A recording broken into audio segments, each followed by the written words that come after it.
자, 여러분 이번 시간에는 비유동 자산으로 넘어와서 이제 투자 자산하고 유형 자산을 공부해 볼 시간인데요.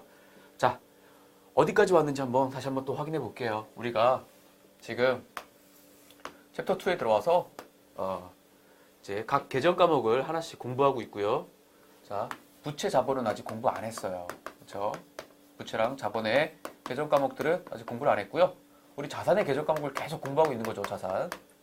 근데 그 중에서 우리가 유동자산 해가지고 당좌자산 또 재고자산 지난 시간까지 다 공부를 마친 거고요. 이제 드디어 이제 비유동자산인데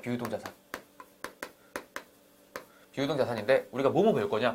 오늘 첫 번째 시간 투자자산 그리고 유형자산 무형자산 기타 이제 비유동자산을 공부할 거예요. 자, 오늘 투자자산하고 유형자산 이 부분 공부하는 겁니다. 지난 시간까지 배웠던 것들이 우리가 유동자산 1년 이내에 현금화가 가능한 자산들, 그것들 공부한 거고요. 이제 1년 이내 현금화가 어려운 자산들, 비유동자산으로 넘어와서 투자자산, 유형자산 공부하는 거예요. 자, 첫 번째 공부할 건 이제 투자자산이에요. 투자자산은 어렵지 않아요. 간단하게 보고 넘어가면 돼. 자, 우리가 경영활동을 하면서, 영업활동을 하면서 회사에 돈이 남을 수가 있어요. 돈이 남으면 어떤 목적으로 외부에 유유자금이 남으면 외부에 우리가 투자를 한다고요. 그렇게 투자 수익 창출 목적 또는 돈이 남으면 딴 데 투자를 하는데 그 목적이 단순히 시세 차익을 노리기 위한 그런 투자가 아니라 그 회사를 내가 갖고 싶어. 그 회사를 내가 합병하고 싶어. 지배하고 싶어. 이런 타 기업의 지배 목적 등으로 취득하는 자산들을 우리가 투자 자산이라고 해요. 뭐냐면, 자, 이거는 좀 이해가 가실 거예요. 이거 뭐냐면요. 우리가 투자 자산 중에 보면 우리가 유가증권 회계를 공부했잖아요. 다른 회사에 주식을 살 수가 있어. 돈이 나오면. 근데 주식을 사다가 보면 그 회사 주식 만약에 50% 넘겨가지고 과점주주가 됐어. 그 회사에. 그러면 실질적으로 그 회사를 지배하고 있는 것이죠. 그 회사를 소유하고 있는 거나 마찬가지야. 이렇게 타 기업을 지배하기 위한 목적으로도 우리가 자산에 투자를 한다. 그런 것을 투자자산이라고 한다. 그런 거죠. 유가증권 회계에서 보면 유가증권 회계에서 보면 보유 예상 기간에 따라서 우리가 당좌자산 또는 투자자산으로 나오잖아요. 그렇죠? 1년 이내 처분할 목적으로 가지고 있는 것들은 우리가 당좌자산으로 구분을 하고 더 장기간 보유할 목적으로 가지고 있는 것들은 우리가 투자자산으로 하잖아요. 그 중에서도 그렇게 단순하게 투자하는 목적이 투자 수익 창출인지 타기업의 지배 목적인지 달라질 수가 있는 거죠. 타기업을 지배하기 위한 목적이라고 한다면 주식을 많이 보유해서 그 회사를 실질적으로 경영권에 우리가 경영권을 행사하는 거지. 경영에 참여하는 거. 그런 것들 목적까지도 포함해서 이런 것들을 우리가 투자자산이라고 한다는 거죠. 그래서 교재 한번 볼게요. 간단하게. 자, 교재 보면은 자, 투자자산의 의의부터 한번 볼게요. 투자자산이란 목적이 두 가지다. 장기적인 투자 수익 창출 또는 두 번째 기업의 지배 등을 목적으로 보유하는 자산. 이렇게 두 가지 목적. 첫 번째 목적, 두 번째 목적. 이런 목적으로 우리가 자산을 보유하게 되면 우리가 투자자산이라고 한다는 거죠. 그래서 그 다음 단락을 보면 타회사의 지배나 통제를 목적으로 하는 투자자산은 관계회사 주식, 사채, 기타 지배 주식 이렇게 나눠지고 또 자본 참가와 관계없이 유유자금의 활용 등을 목적으로 장기 금융상품, 투자부동산, 지배 목적이 아닌 유가증권, 지배 목적이 아닌 주식 투자라는 거죠. 출자금 이런 것들이 우리가 다 투자자산으로 분류할 수 있다는 거죠.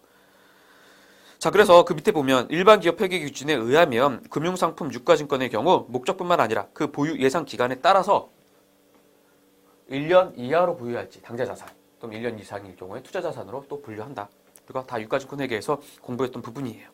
그래서 분류해가지고 투자자산에 분류해서 투자자산의 예들이 좀 계정 과목들이 나오죠. 장기 금융상품 우리가 정기 예금, 정기 적금 이런 거 생각하시면 된다고 그랬어. 자, 장기 투자증권 유동 자산에 속하지 않는 매도 가능 증권이나 만기 보유 증권. 우리 단기 매매 증권은 당좌 자산이잖아. 그렇죠? 단기 매매 차익 목적. 투자 부동산. 부동산을 우리가 토지나 건물을 투자 목적으로 보유하고 있어. 그럼 투자 부동산. 자, 비지분법 적용 투자 주식, 기타의 투자 자산 이거 한번 읽어 보시면 되고요. 자, 이제 중요한 거 유형 자산. 자, 유형 자산 뭡니까? 우리가 지난 시간에 재고 자산을 공부했어요. 재고 자산 어떤 목적으로 가지고 있습니까? 판매를 목적으로 가지고 있잖아. 판매 목적. 그쵸? 유형 자산은 뭘까요? 유형 자산은 우리가 판매 목적이 아니라 회사의 영업 활동에 기여하기 위해서, 사용하기 위해서 보유하는 유형 자산. 맞아. 영업 활동이나 제조 활동을 위해서 보유하는 자산이에요. 유형의 자산. 그래서 예를 들면 여러분이 훨씬 이해가 쉬워. 재고자산은 우리가 제품이나 상품을 예로 들었잖아요. 원재료. 유형자산은 가장 대표적인 게 자 이거예요. 토지, 건물, 기계장치. 이 세 가지 가장 많이 예로 드는 거예요. 이런 것들 성격을 한번 볼게요. 토지나 건물, 기계. 회사가 이거를 판매 목적이 아니라 내가 제조업을 하는 회사야. 그럼 땅도 필요하고 공장 건물도 필요하고 기계도 필요해. 본연의 목적인 영업활동을 위해서 거기 사용하기 위해서 우리가 보유하고 있는 거죠. 사용하기 위해서 토지, 건물, 기계장치를 보유하고 있는 거예요. 어떤 특징이 있습니까? 자, 일단 물리적인 실체가 있어요. 당연히 토지, 건물, 기계, 물리적 실체가 있다는 것은 눈에 보인다는 거예요. 눈에 보여요. 우리 눈앞에 있죠. 우리 눈앞에 있는 자산이야. 그리고 영업활동에 사용할 목적. 이거 중요합니다. 영업활동에 사용할 목적. 자, 영업활동에 사용할 목적. 제품을 우리가 제조하는 제조업인데 토지, 건물, 기계가 다 내가 물건을 제조하기 위해서 기본적으로 필요한 것들이야. 그렇죠? 땅이 있어야 되고 공장 건물이 있어야 되고 기계가 있어야지 물건을 찍어낼 거 아니에요. 그렇죠? 근데 만약에 영업활동에 사용할 목적이 아니라 목적에 따라 달라질 수 있는 거야. 이 토지, 건물, 기계를 방금 전에 배웠던 투자자산처럼 우리가 돈이 남아가지고 그냥 투자한 거야. 건물, 토지 이런 것들이 내가 제품을 제조하는 데 있어서 전혀 쓸모가 없어. 근데 그냥 사놓은 거예요. 사놓은 거야. 그렇다고 한다면 이거는 목적이 영업활동 목적이 아니라고 한다면 투자자산으로 분류될 수도 있겠지. 그렇죠? 투자.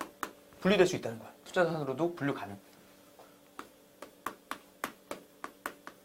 그러니까 영업활동에 사용할 목적이 아니고 투자 목적으로 했다면 투자자산으로 분류가 가능하다는 거야. 기계장치 한번 볼까요?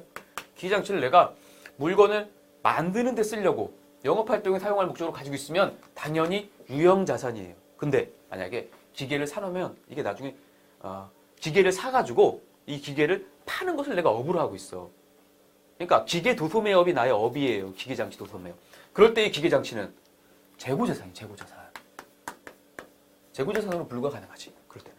그러니까 한마디로 토지, 건물, 기계가 가장 대표적인 유형자산의 예인데 이것은 영업활동에 사용한다는 것을 전제로 했을 때 만약에 투자 목적으로 한다면 투자자산이 될 수 있고 만약에 이걸 갖다가 팔고 사고 파는 것을 목적으로 한다. 그러면 재고자산이 될 수도 있다는 거야. 그렇기 때문에 영업활동에 사용할 목적으로 보유하고 있을 때만 우리가 유형자산으로 구분한다. 이런 뜻이에요. 그리고 장기간 사용할 것을 전제로 하죠. 자, 우리가 기계장치 같은 거 하나 사가지고 1년 동안 쓰고 버리는 거 아니잖아요. 건물도 우리가 건물 지어놓고 건물 사놓고서는 1년 쓰고선 버리는 거 아니잖아요. 장기간 사용하죠. 장기간. 장기간 사용하기 때문에 여기서 우리가 감가상각비라는 개념이 나오는 거예요. 보세요. 자, 우리가 영업활동에 사용할 목적은 똑같아. 그런데 토지, 건물, 기계는 장기간 사용하고요. 만약에 A4지 한 박스 샀어요. 이거 재무상태표에 A4 한 박스 자산으로 올립니까? 유형자산으로? 예? 이것도 물리적 실체가 있고 영업활동에 사용할 거잖아. 그렇죠? 이거 두 개는 충족하죠. 그런데 A4지 한 박스는 장기간 사용할 게 아니라 오래 1년 쓰면 땡이야. 1년 쓰면 1년도 못 쓰죠. 응? 며칠 쓰면 그냥 끝나겠죠. 며칠 쓰면 다 쓴단 말이야. 이런 것들은 우리가 자산으로 올리지 않고 바로 비용 처리예요. 바로 비용. 한마디로 토지나 건물, 기기를 샀을 때는 자산으로 차변에 올리면서 여기 현금 내보내면서 우리 현금 주고 사겠죠. 뭐 외상으로 살 수도 있겠지만 사면서 자산으로 계산을 하는데 이건 다 자산이야. 근데 A4지 한 박스를 샀다. 그러면 그냥 소모품이. 그쵸? 그러면서 현금 나가면서 그냥 바로 소모품이 된다는 거죠. 자, 그런데 생각해보세요. 토지, 건물, 기계도 결국은 비용이에요. 예? 내가 돈을 벌기 위해서, 영업활동을 위해서, 매출을 올리기 위해서 산 것들이에요. 그랬더니 얘들도 언젠가는 다 비용 처리되는 거야. 비용 처리되는데 단시간 내에 비용 처리되는 것이 아니라 장기간 사용할 것이기 때문에 장기에 걸쳐서 나눠가지고 수익이 발생하는 거에 대응시켜서 5년이면 5년, 10년이면 10년 이렇게 나눠서 비용으로 인식하는 거야. 그게 바로 감가상각비예요. 감가상각비. 이해가세요? 응? 그러니까 일단은 이렇게 자산으로 해놓고 건물, 기계장치 자산으로 해놓고 이것들을 5년이면 5년, 10년이면 10년 나눠가지고 감가상각비라는 비용으로 인식한다는 거야. 수익비용 대응의 원칙에 의해서. 토지는 감가상각이 안 돼요. 왜냐하면 건물이나 기계는 없어지죠. 없어지니까 결국 나중에 다시 사야 돼. 그러니까 이건 비용 처리하는 건데 토지는 없어집니까? 토지는 없어지지 않아요. 토지는 그대로 있어. 오히려 값이 오르죠. 더. 응? 오르는 경우가 일반적이죠. 그렇기 때문에 토지는 감가상각을 안 해. 근데 건물과 기계는 한 번 사면 나중에 언젠가 다 사라질 것이야. 오랜 시간이 걸리겠지만 그 기간에 비용으로 인식하는 거예요. 그게 바로 감가상각비다. 오케이? 여러분 이해 가시죠? 자, 유형자산의 종류를 한번 볼게요. 토지, 건물, 구축물은 건물이라고 생각하시면 돼. 자, 기계장치 그리고 요즘 못 보는 게 나왔어요, 여러분. 건설 중인 자산. 별거 아니. 뭐냐면 의미만 알고 가시면 돼. 내가 공장 건물을 사는 게 아니고요. 내가 직접 지어요. 짓고 있어. 지금 짓고 있는데 완공이 안 됐어. 완공이 안 됐어. 그런 것을 건설 중인 자산이라고 해요. 그러니까 완공이 안 됐으니까 감가상각도 못 하고 있어. 아직 비용 처리 못 하고 일단은 짓고 있는 상태예요. 그런 것들을 건설 중인 자산이라고 하죠. 자, 기타 다른 유형 자산들이 있겠죠. 자, 그래서 첫 번째로 우리가 공부해야 될 부분이 취득원가부터. 다 비슷해. 처음에 어떻게 취득했을 때 어떻게 처리할 것이냐, 보유하고 있는 기간 중에 어떻게 처리할 것이냐, 비용 어떻게 인식할 것이냐, 나중에 처분했을 때 어떻게 인식할 것이냐, 보유하고 있는 기간 중에 뭐 평가 어떻게 할 것이냐, 이런 다 자산들은 다 동일한 패턴으로 공부를 하는 거예요. 먼저 취득원가부터. 취득원가. 자, 재고자산하고 비슷해요. 일단은 구입한 가격이 있겠죠. 매입가액 또는 내가 직접 만들었다고 한다면 제조원가 있고, 그거에 필수적으로 부대되는 부대 비용들은 다 더해준다는 거예요. 취득세. 자, 토지나 건물 같은 거 사면 취등록세 냅니다. 지금 합쳐졌죠. 취득세, 등록세 내고요. 등기수수료.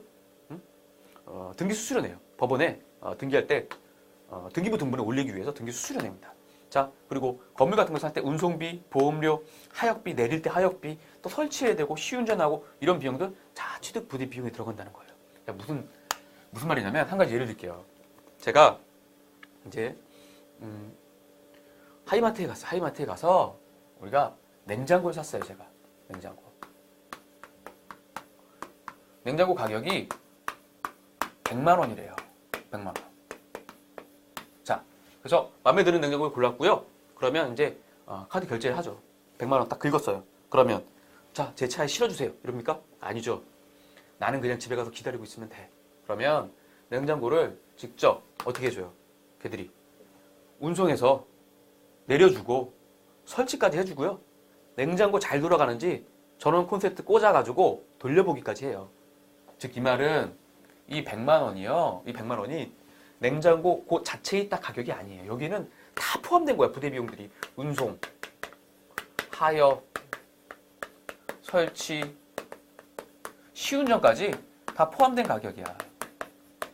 그쵸? 그래서 우리는 이 가격 뺀 다음에 이 가격이 만약에 10만 원이라고 한다면 냉장고의 가격을 90만 원이라고 합니까? 그렇지 않죠. 다 포함된 가격이거든요. 100만 원이라고 해요. 100만 원. 똑같다는 거야. 유형자산도 운송하는 데 드는 비용, 보험료, 하역비, 설치비, 시운전비 다 이 100만 원에 포함된 것처럼 원가로 본다는 거예요. 유형자산의 원가로 본다는 거죠.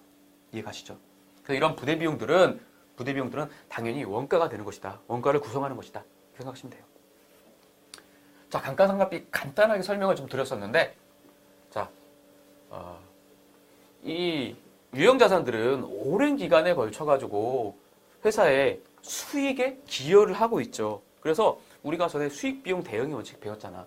그래서 수익비용 대응의 원칙에 따라서 경제적 효익이 발생하는 기간에 나눠가지고 비용도 인식하는 거, 원가 배분을 하는 거예요. 그것을 감가상각비라고 하는 거죠. 한마디로 이런 거예요. 자, 기계장치를 샀어요.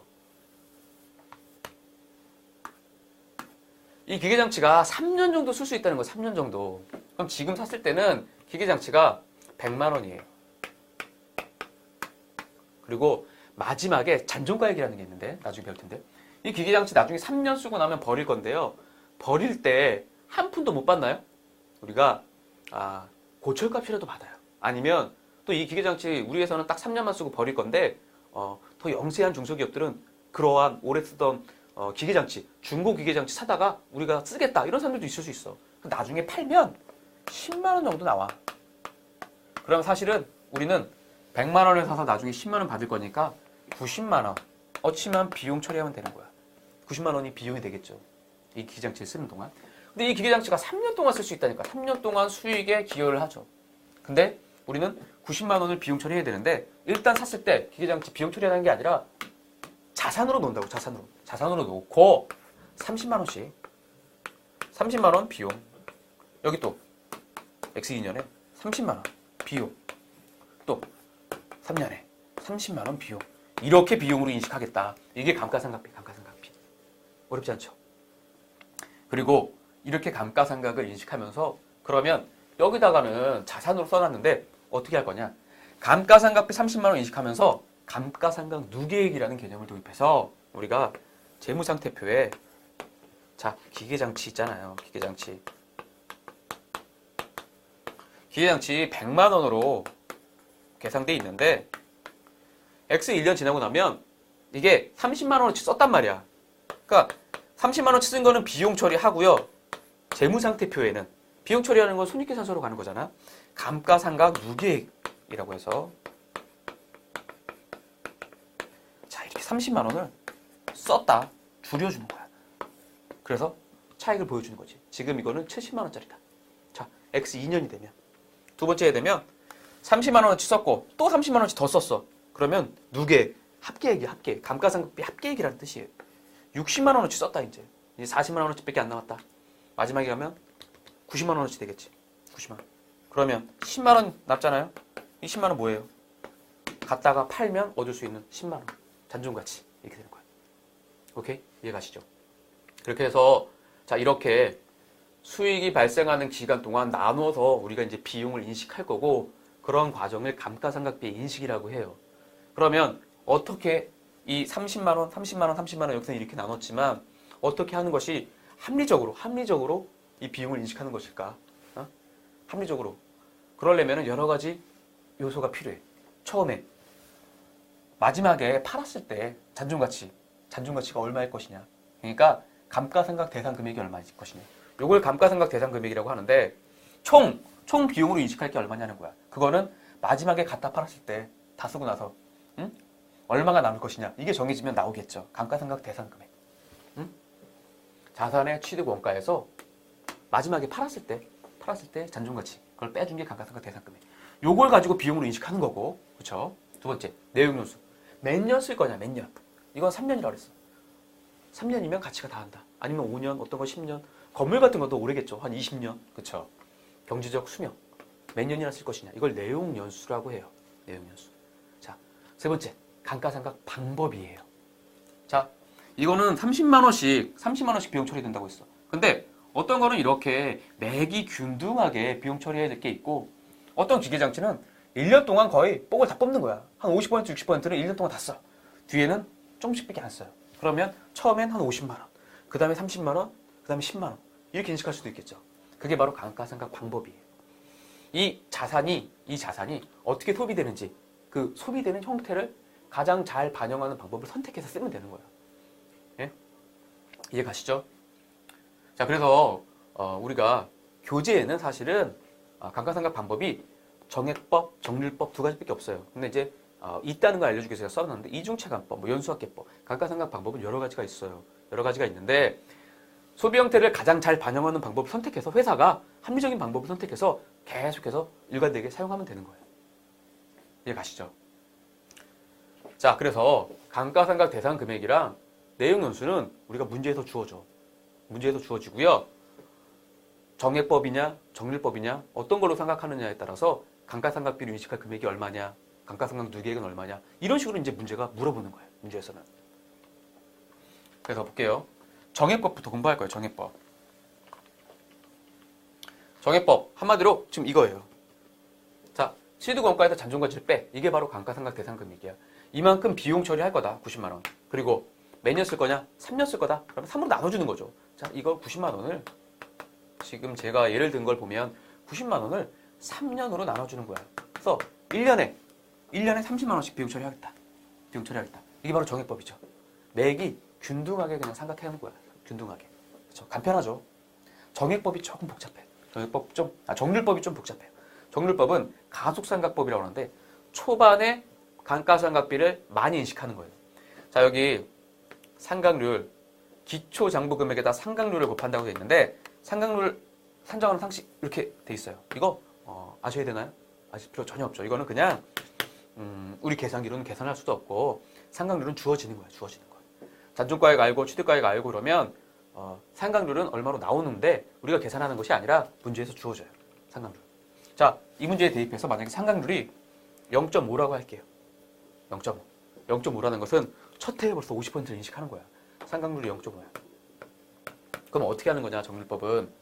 자, 90만 원 중에 첫 해 90만 원 곱하기 0.5를 인식하는 거예요. 그러면 45만 원 인식 감가상각이.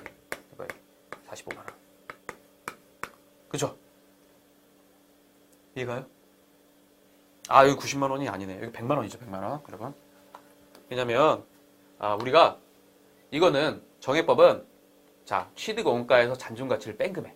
여러분 여기서 많이 헷갈리셔요. 저도 지금 방금 그냥 풀려다 실수를 했는데 취득 원가에서 잔존 가치를 빼서 대상 금액을 딱 연수로 나눠주는 거야. 근데 이거는 삼각률에 벌써 마지막에 잔존 가치가 남도록 삼각률이 자동으로 계산이 되기 때문에 잔존 가치 고려할 필요 없이 그냥 바로 곱해주는 거야. 그래서 첫 해 100만 원.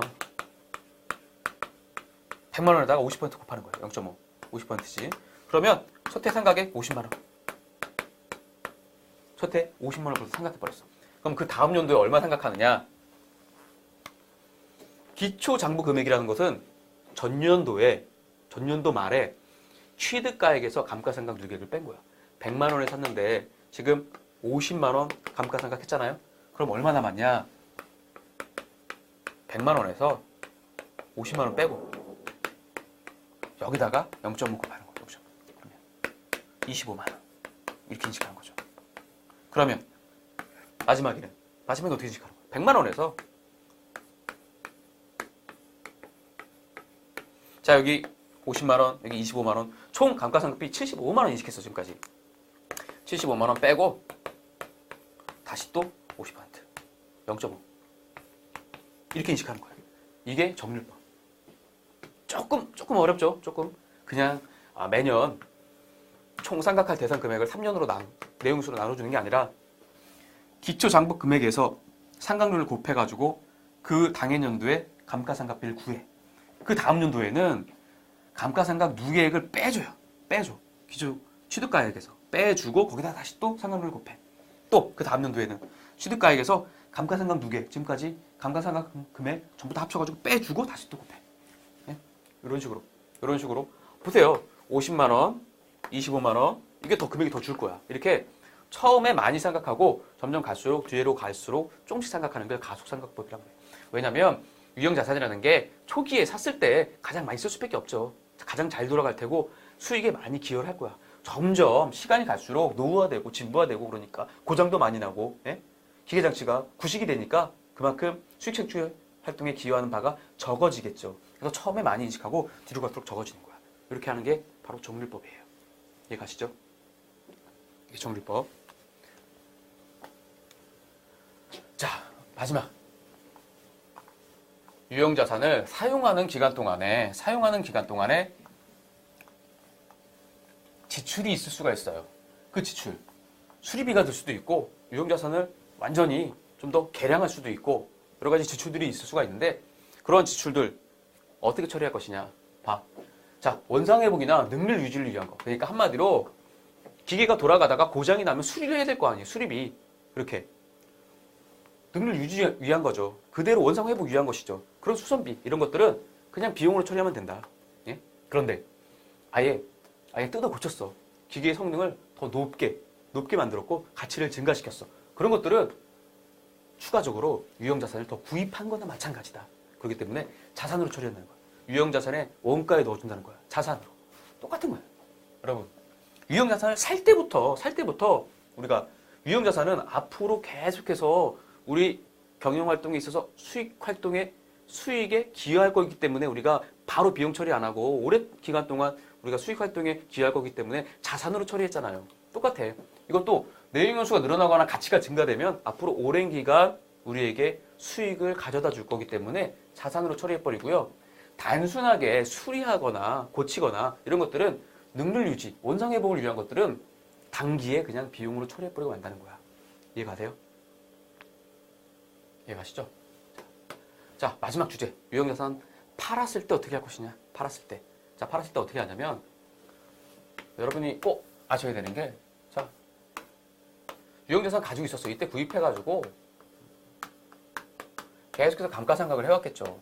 이 시점에 매각한 거야. 매각. 우리가 근데 첫 번째 해야 될 게 뭐냐면 단기 감가상각비를 인식해야 돼요.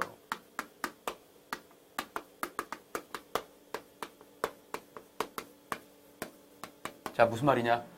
우리가 연말이 되면 항상 감가상각비를 인식해. 이때 인식하고, 이때 인식하고, 이때 인식했어. 감가상각비. 감가상각비 계속 인식했는데 이렇게 연도 중에 팔아요. 연도 중에 팔면 이 시점까지.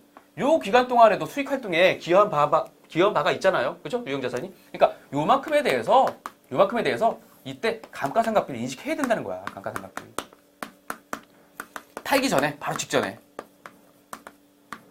팔리기 전까지의 감가상각비를 인식하라는 거야. 이게 첫 번째. 그 다음에 두 번째. 그 다음에 유형자산 처분 손익을 인식하면 되는 거지. 물건을 팔면 이익이 나거나 손실이 날 거 아니에요. 그 다음에 유형자산 처분 손익을 인식하는 이런 구조로 가는 거예요. 자, 교재에 있는 내용 좀 정리하면서 문제 풀어보시면 더 이해가 하실 거예요. 자, 유형자산 볼게요. 자, 판매를 목적으로 하지 않고 영업활동이나 제조활동을 위하여 보유하는 유형의 자산을 유형자산이라 한다. 영업활동에 장기간 사용할 목적이에요. 자, 유형자산의 의의 볼게요. 첫 번째, 물리적 실체 가져야 되죠. 그렇죠? 두 번째, 영업활동에 사용할 목적으로 취득하는 자산이야. 그러니까 이게 영업활동에 사용할 목적이 아니고 투자 목적으로 한다면 투자자산으로, 그리고 우리가 그 물건을 사고 파는 것을 목적으로 한다면 재고자산으로 분류할 수 있다는 거죠. 세 번째, 장기간 사용할 것을 전제로 한다. 그렇기 때문에 우리가 감가상각비 개념이 나오는 거예요. 자, 유형자산의 종류 쭉 보시고요. 건설 중인 자산만 여러분이 조금 지금까지 처음 들어보실 수 있으니까 제가 설명을 드렸고요.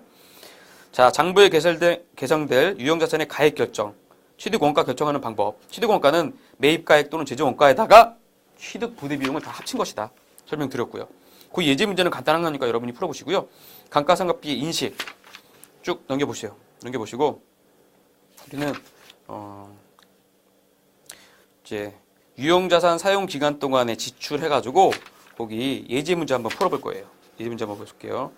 자, 3일은 창립 기념일을 맞이하여 본사 건물에 대한 대대적인 개조와 수리를 실시하고 수표를 발행해서 총액 3천만 원의 공사비를 지급했대요.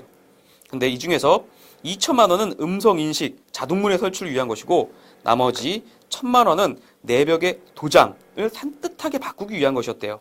자, 이 거리를 인식하기 위한 분기를 하시오. 자, 수표를 주고 3천만 원의 수표를 줬죠.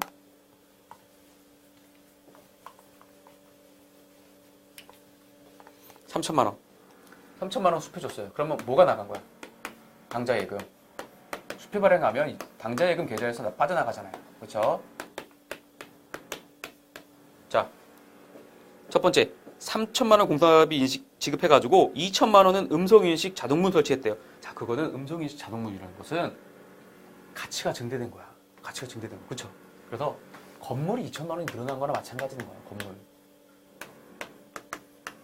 근데 단순하게 내벽에 도장, 페인트 칠만 다시 했대. 그거는 그냥 비용이 비용. 그래서 수선비. 1천만 원. 이렇게 인식한다는 거죠. 자, 그 예제 문제 위에 유형자산 사용 기간 동안의 지출 그 부분을 한번 보세요. 보면 자, 박스 안에 지출의 효과가 단기간에 종료하는 지출, 유형자산의 원상을 회복시키거나 능률 유지를 위한 지출, 이런 것들은 비용으로 처리하고 얘가 부속품의 교체잖아요. 그리고 오른쪽에 보면 지출 효과가 장기에 걸쳐 발생하고 유형자산의 내역 연수가 늘어나거나 가치가 증대되는 지출, 자산으로 처리한다. 냉난방 장치의 설치, 그리고 뭐 엘리베이터 설치, 이렇게 지문 인식, 자동문 설치, 이런 것들은 건물의 가치가 증대하는 거기 때문에, 왜냐면 그 건물을 나중에 팔 때 그런 것들이 설치되어 있다고 한다면 더 비용을 많이 받을 거야. 건물값을 많이 받을 거야. 그런 것들은 건물의 가치가 증대되기 때문에 건물 가격을 증가시켜준다는 거예요. 오케이?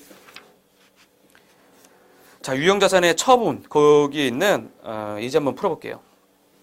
자, 기계를 취득원가가 1,000만 원이고 감가상각 누계액이 700만 원인 기계를 500만 원에 처분하고 대금을 현금으로 받았어요. 이에 대한 회계 처리를 해보라고 돼 있어요. 자, 기계장치가 1,000만 원짜리가 없어졌어요.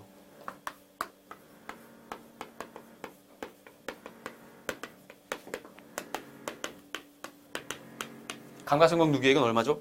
감가상각 누계액이 700만 원이야, 700만 원.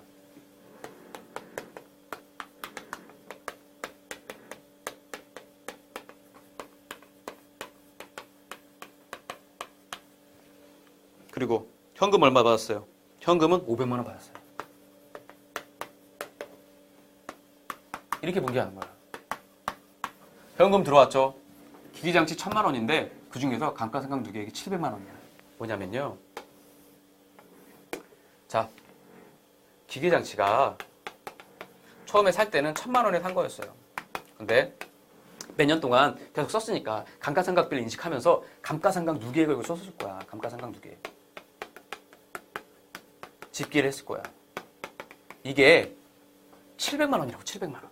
700만 원. 감가상각 누계액 이렇게 차감 표시해 준다고. 그래서 실질적으로 이 기계장치는 300만 원짜리야. 이렇게 보여주는 거예요. 이렇게. 이렇게 보여준다고요. 응? 이렇게 보여주고 있는 거예요. 그래서 실질적으로 기계 1,000만 원짜리를 팔면서 감가상각 누계액 이 700만 원도 같이 없어져야 된다는 거예요. 그럼 사실 요거와 요걸 합치면 얼마예요? 기계장치는 300만 원짜리야. 300만 원짜리 500만 원 받고 파는 거야. 그래서 유형자산 처분 이익이 생기는 거죠.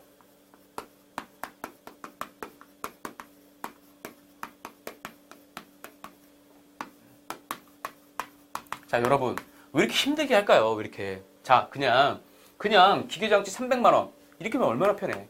기계장치, 지금까지 감가상각한 게 700만 원이면 700만 원어치 사라졌으니까 기계장치 300만 원이다. 그리고 현금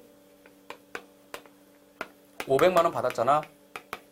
그러니까 이익이, 유형자산 처분 이익이 200만 원이다. 이러면 더 깔끔해 보이죠? 그쵸?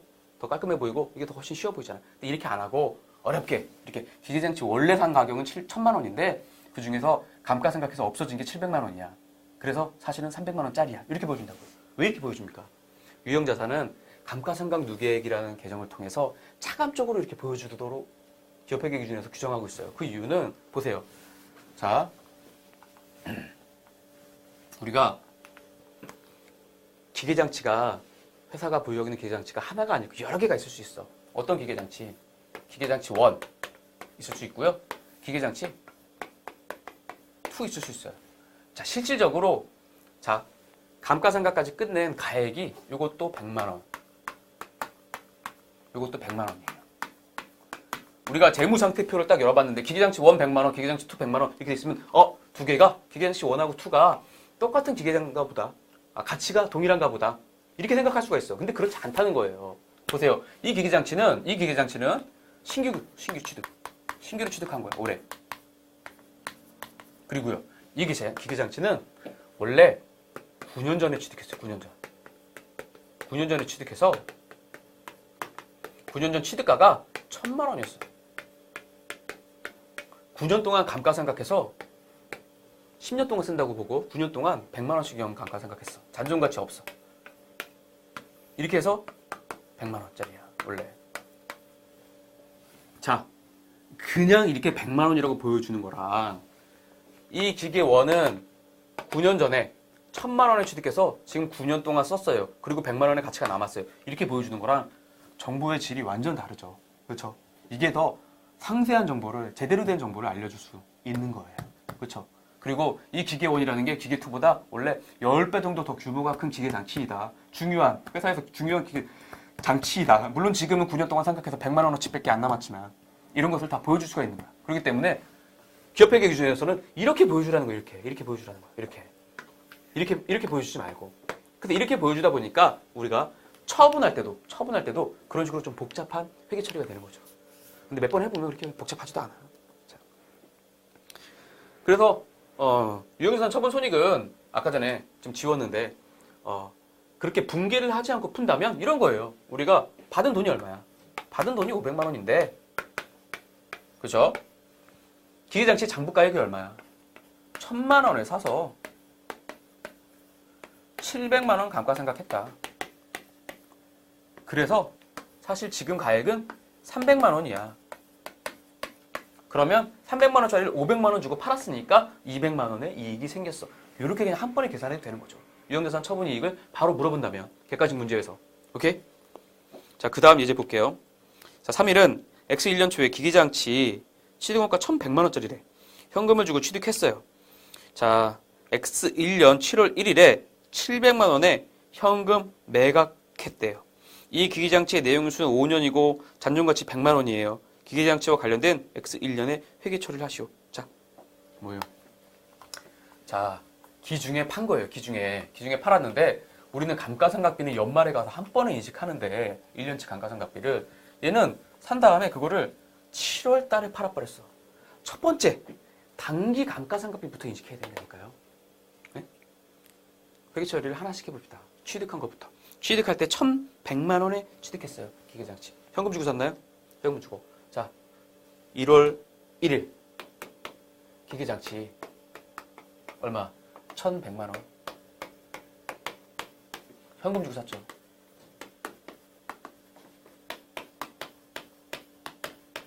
그쵸? 자, 7월 1일에 판 거야. 7월 1일에 팔았는데 7월 1일에 팔 때 그냥 기계장치 없애주면서 우리가 현금 얼마 받았으니까 유형자산 이익이 얼마다 손실이 얼마다 이렇게 말하는 게 아니라 감가상각비를 꼭 먼저 인식해야 된다니까. 그동안 6개월 동안 썼잖아요. 6개월 동안 썼으니까 비용 처리해야 된다고. 6개월 동안 쓴 게 보면 취득원가가 1,100만 원이고 우리가 잔존가치가 100만 원이라고 했어요. 그리고 5년 동안 감가상각. 그러면 어떻게 감가상각하는 거냐? 자, 보세요. 1,100만 원을 감가상각 대상 금액이 1,100만 원에서 100만 원 빼고 이거를 5년 동안 나눠서 상각하는 거. 5년 정액법. 그러면 1년에 200만 원씩 상각하는 거죠. 근데 지금 7월 달까지만 7월 1일 즉 6개월만 사용했잖아. 그러니까 12분의 6. 그러면 감가상각비가 얼마예요? 200만 원이 반이니까 100만 원, 100만 원. 감가상각 누계액도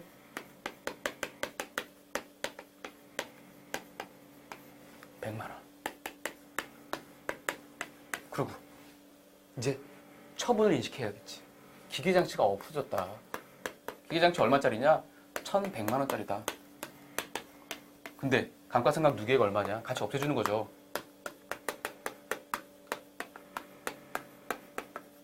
감가상각 누계액 100만 원이네. 100만 원. 얼마 주고 팔았죠? 현금을 700만 원 받았어요. 현금 700만 원 주고 받고 팔았죠. 그러면 자, 1,100만 원 중에 감가상각 누계액 100만 원이니까 이 기계 1,000만 원짜리예요. 1,000만 원짜리인데 700만 원밖에 못 받았어. 손실이 생겼죠. 유형자산 처분 손실. 여기. 처분 손실이 300만 원 생기겠네요. 자, 이렇게 이해 가시죠? 어렵지 않아요. 자, 이렇게 해서 유형자산 제일 어려운 거는 뭐냐면 여러분이 감가상각비 개념 때문에 그래요. 감가상각비 개념. 감가상각비라는 게 이제 자산을 취득한 다음에 그 자산이 쓰이는 기간 동안 나눠가지고 비용을 인식하는 거다. 비용 인식하는데 이렇게 감가상각비라고 비용 인식하고 나서 자산을 줄여줘야 되는데 자산이 없어지는 되는데 자산을 없애주는 것을 기계장치 바로 없애주는 게 아니라 이렇게 재무상태표에 차감해서 표시해준다. 차감해서 감가상각 누계액이라는 명칭으로 계정 과목으로. 그래서 나중에 처분할 때 같이 없애줘야 된다. 같이 없애준다. 자, 이거 두 개 합치면 1,000만 원이잖아. 그렇죠? 1,100만 원에 사서 100만 원어치 썼다는 거죠. 자, 이렇게 인식하는 것이다. 여기까지만 아시면 돼요. 자, 다음 시간에 이제 무형자산에 대해서 공부해 보도록 하겠습니다.